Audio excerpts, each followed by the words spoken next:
Hi everybody, all my followers, welcome to another video. So the video today is on a 2013 BMW 730 LD.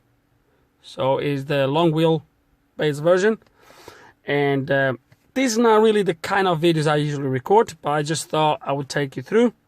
And as most likely the title will suggest, we are going to change the rear brake pads.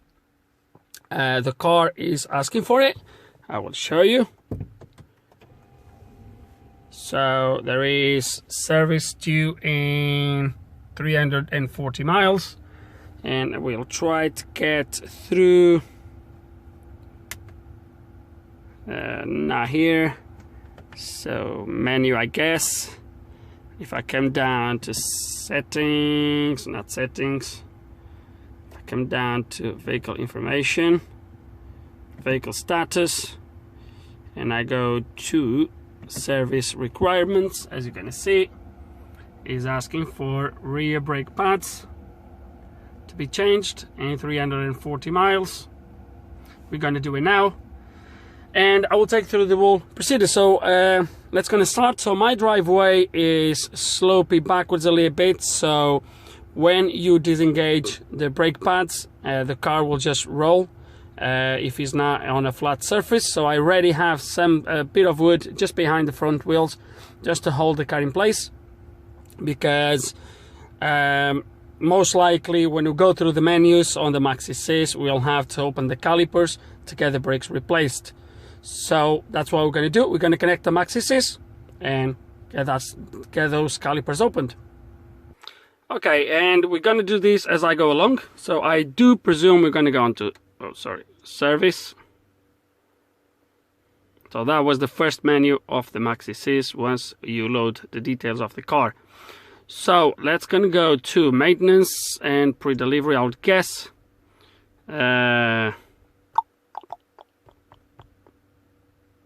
Reset condition, so it's not gonna be here by the looks of it.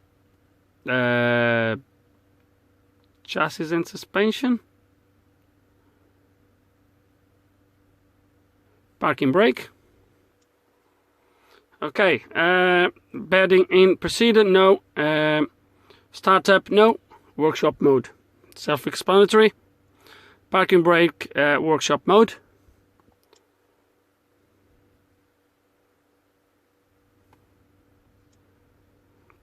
So to reach the installation position, the conditions below must be met. Ignition turned on, vehicle stationary, parking brake released. So let's release the parking brake. Is now released, and I'm going to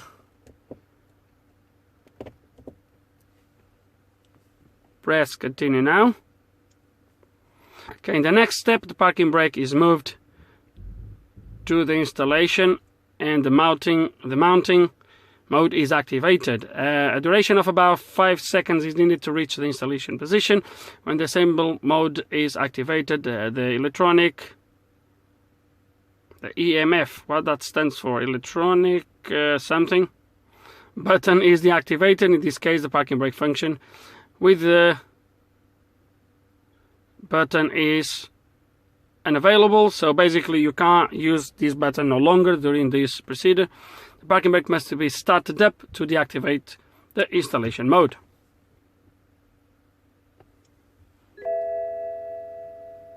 Okay, so it's reached. You get a parking brake failure, and now it tells me to turn the ignition off. Repairs the brake can now be performed. The parking brake must be initialized to deactivate the assembly mode. So what I'm going to do is just put that to sleep, save battery, and turn ignition off as requested. And now let's gonna get our hands dirty.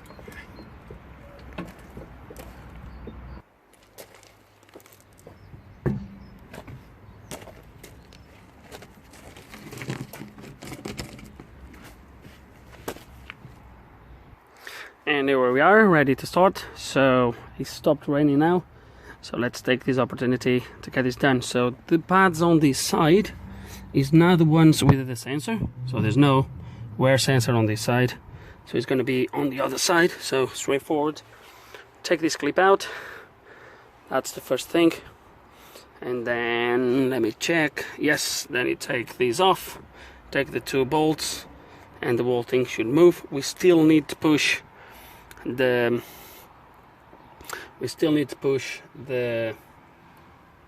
thing back. Still, hold on a second.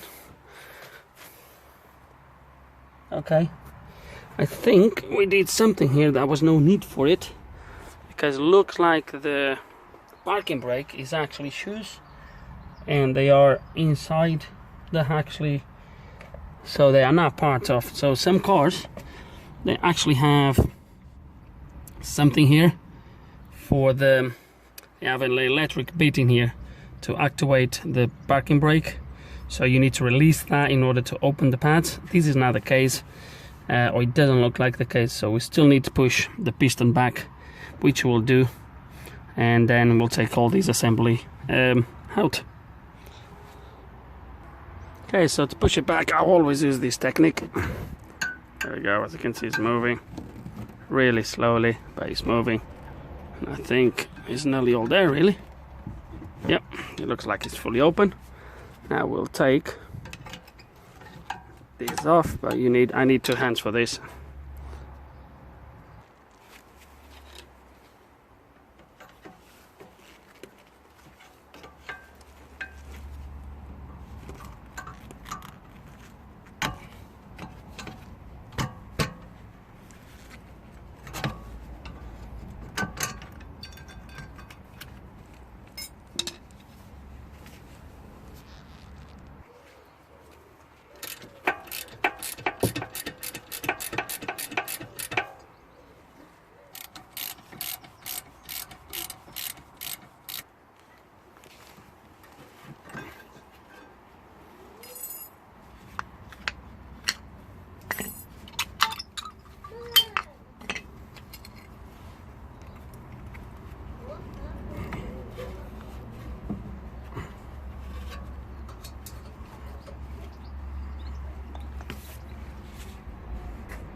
Okay, and all we need to do now is give a good clean. As you guys probably know, the pads were indeed a little bit low, so it was a good call to do it earlier. They will still last for a few miles, but so let's gonna brush that off and get the new pads in. Okay, already cleaned, I already put a little bit of grease on the contact points and all that stuff. See if I don't do the same mistake last time. Already paired the pads, clean the pins, and now literally just the reverse of what we did.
And that's job done on this side. Okay, and now we'll do the other side. The only difference is going to be the sensor. I might capture that bit, otherwise straightforward.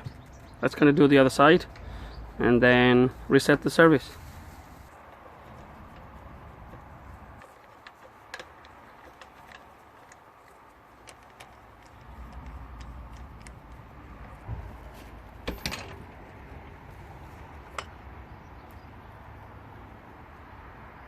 and this side is right in place, just the pins. This side, as I said, does have a sensor. The sensor was already triggered, as you might be able to see right there. So we do have a new sensor, which we're going to clip into the pad and route all the way up to there.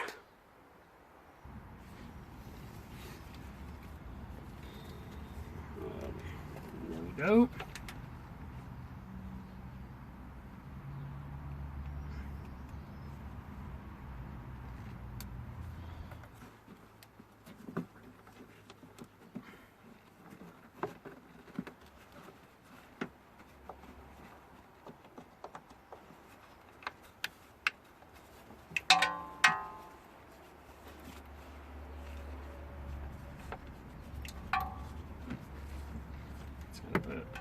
First, a lot of turns on the sensor.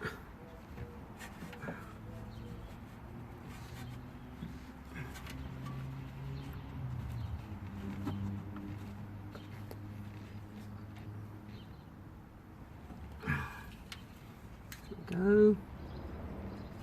That comes to here. Now, why do I have two things here? This one doesn't go anywhere, does it? So,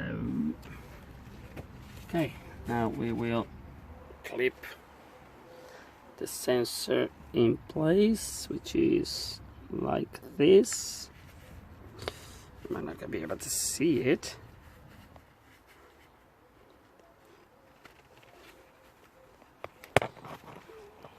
Oh dear, sorry about that, guys. There it is, in place. It goes through here.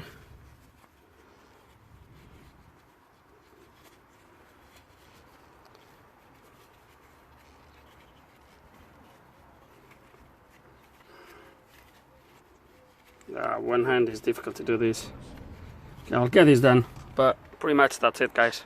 After that, put the wheel, and as I said earlier, get the brake pads reset. Okay, guys, and that's finished. For some reason, obviously I don't think we would have to touch the electronic parking brake to do that, because like I said, there is a cable that goes inside the sort of the inner rear disc where I believe where the brake pads are, and I don't think that was what I was asking for, but just by doing the startup, as we have seen earlier on the MaxiSys, that became like that immediately. However, when I go here, I want to show you this.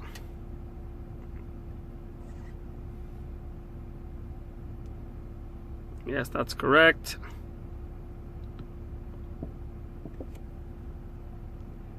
And I got interrupted. So when I get here and I come down to my rear pads, I have 1% availability. So let's reset this.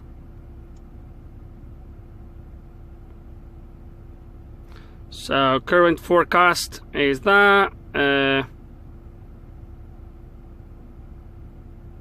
So reset forecast, I think is that. Okay. What am I doing wrong here then?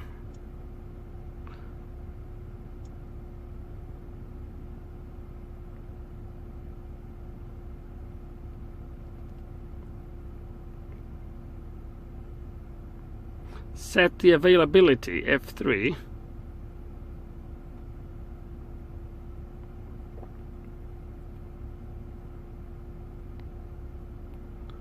Okay, that's not very good now, because I haven't measured the pads. Okay, how are we gonna do this? Let me see. I don't think this is where I should be. Okay, silly boy, I should have read things properly. Oh, come on. So in there, what it tells me is, let me cancel this. Sorry guys, it nearly looks like I don't know what I'm doing, and I'm actually don't, because I'm doing this as I go along. So, but I should know better. So condition-based service vehicle data correction. So that's for me to correct the data, so I can actually change when I want the service to be triggered. What I need to do is go into reset condition-based service, condition service reset UDS, and that's absolutely fine. And now I should be able to rear brake pads 1%, service counter 1, so the brake pads have been replaced only once. Let's press reset.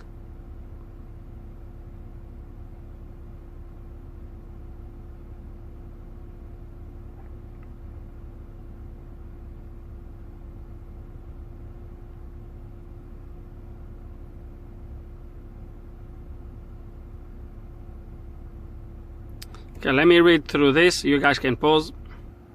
Okay, always read instructions. So it was asking me, 1, to release the parking brake, if you read through the instructions, which I haven't done that. And now that I've reset that, we go back to that. Okay, 6,000 miles, and my rear brakes availability are now 100%. The counter goes to 2, so they have been changed twice. And that's it, really. I think that's it for this job. Change the rear brake pads on a 2013 BMW 730 LD, so the F02, I think it is. And yeah, that's it guys. I know it's not usually the type of videos I do, but I just thought I would share these with you. A little bit of run into trouble there to reset this, but we got there in the end, and that's the important bit. And guys, I really hope there's some information here that you can find it useful, or it can be helpful to you. Hope you enjoyed the video. If you do have any questions, any comments, please put them below guys, and like always, thanks so much for watching.